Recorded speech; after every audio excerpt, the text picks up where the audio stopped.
Picture this. Chicago, sometime in the late 1960s. The city is loud with steel trains, smoky taverns, and the constant smell of hot dough rising from neighborhood kitchens. Tourists are pouring into the city looking for one thing, that famous Chicago deep dish pizza, thick crust, layers of cheese, tomato sauce piled high like a red crown. Today, millions of visitors believe that deep dish pizza is simply an Italian-American creation, something invented by restaurant owners and perfected by chefs whose names appear in cookbooks. But buried inside old newspaper clippings is a different story. A black woman named Alice Mae Redmond. For decades, her name rarely appeared in the conversation. Yet according to historical accounts and archive reporting, the deep dish pizza that helped define Chicago cuisine passed through her hands inside the kitchen of Gino's East, one of the city's most famous pizzerias. And the deeper researchers look, the clearer it becomes. The story of Chicago's signature pizza may not be complete without her.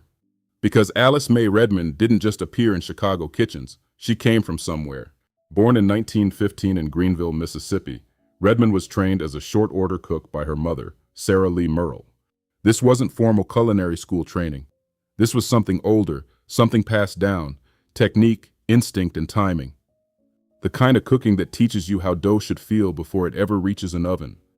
Sometime in the 1940s, during the wave of the Great Migration, she left Mississippi for Chicago. Like thousands of Black Americans moving north, she was searching for opportunity. What she found instead was a kitchen that didn't quite know what it was doing yet. At Pizzeria Uno, where deep dish pizza was still being figured out, Redmond noticed a problem almost immediately. The dough. It wouldn't stretch. It snapped back. What some described as a rubber band effect. The dough wasn't being given enough time to rest, to rise, to develop. And instead of slowing down the process, the kitchen worked around it. But Redmond didn't work around problems. She fixed them. Drawing from her Southern upbringing, she leaned on something familiar: biscuit making. She adjusted the dough by increasing the fat content, likely incorporating oil and other conditioning elements to make it softer, more pliable. She reportedly referred to it as a kind of secret dough conditioner. That adjustment changed everything. Deep dish pizza was not just about what goes on top, it was also about the foundation. And Redmond understood that before most people in those kitchens did. After the death of Rick Ricardo in 1954, control of Uno shifted more heavily to Ike Sewell, who expanded the business with a second location. Alice Mae continued working within that system, eventually moving between kitchens, carrying her perfected dough technique with her. And something unusual began to happen. Wherever she went, the pizza got better. By around 1960, she had started working with a newer restaurant, Gino's. At the time, it wasn't the powerhouse it would later become. It was just another pizzeria trying to compete in a growing market. You see, Alice brought something with her. She brought her special technique with how she handled dough. She worked her special technique and used her instinct to continue improving the pizzas. And suddenly, Gino's began to stand out. So much so that tensions reportedly grew behind the scenes. Deep dish was becoming competitive, and her presence mattered. She was eventually forced into a decision: stay where she was or fully commit elsewhere. She chose Gino's. And in 1966, that decision helped shape the opening of what would become one of the most iconic pizza spots in the country, Gino's East. She stayed there for decades, quietly and consistently. No television appearances, no cookbooks, no celebrity chef status, just work, and the pattern continued. Restaurants she left would lose their edge. Places she joined would rise in reputation. Customers didn't know her name, but they knew where the best pizza was. And somehow it always followed her. By the time she approached retirement in 1989, she had spent decades perfecting something millions of people would consume without ever knowing who helped make it possible. When the Chicago Tribune finally spotlighted her, they didn't describe a loud or self-promoting figure. They described someone soft-spoken, precise, intentional.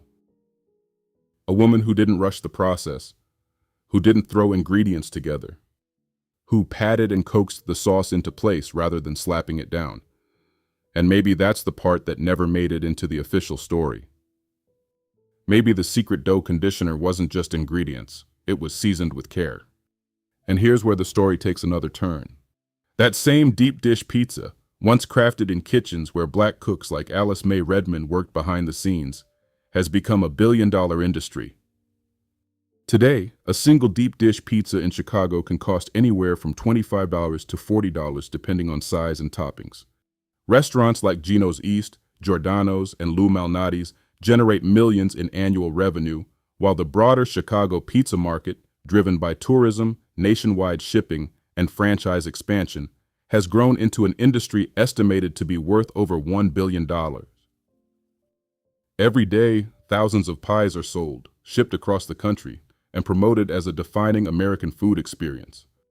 But as that money circulates through restaurants, branding, and global recognition, very little of that wealth is ever traced back to the black hands that helped shape the recipe in the first place. Sometimes the story of American food is not about who owned the restaurant. It is about who stood behind the stove.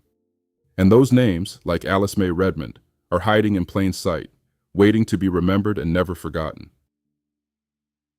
Scope News tells the truth. Here are the facts. Historical references for this story come from archived Chicago Tribune reporting on Alice Mae Redmond, accounts documented by food historians including interviews cited by Steve Dolinsky and other Chicago culinary researchers, as well as historical records of Pizzeria Uno, Gino's, and Gino's East. These sources document Redmond's role in dough development, her migration from Mississippi, and her decades-long influence on Chicago's deep dish pizza industry. Legal disclaimer. This report is presented for educational, informational, and historical purposes. Scope News aims to highlight overlooked figures and underrepresented contributions within American cultural and culinary history using available archival records, interviews, and historical reporting. Some details from mid-20th century restaurant kitchens were not formally documented, and certain interpretations are based on compiled accounts and secondary sources. This content is not intended to defame any individual or business, but to encourage broader historical awareness and discussion. Thank you so much for watching Scope News.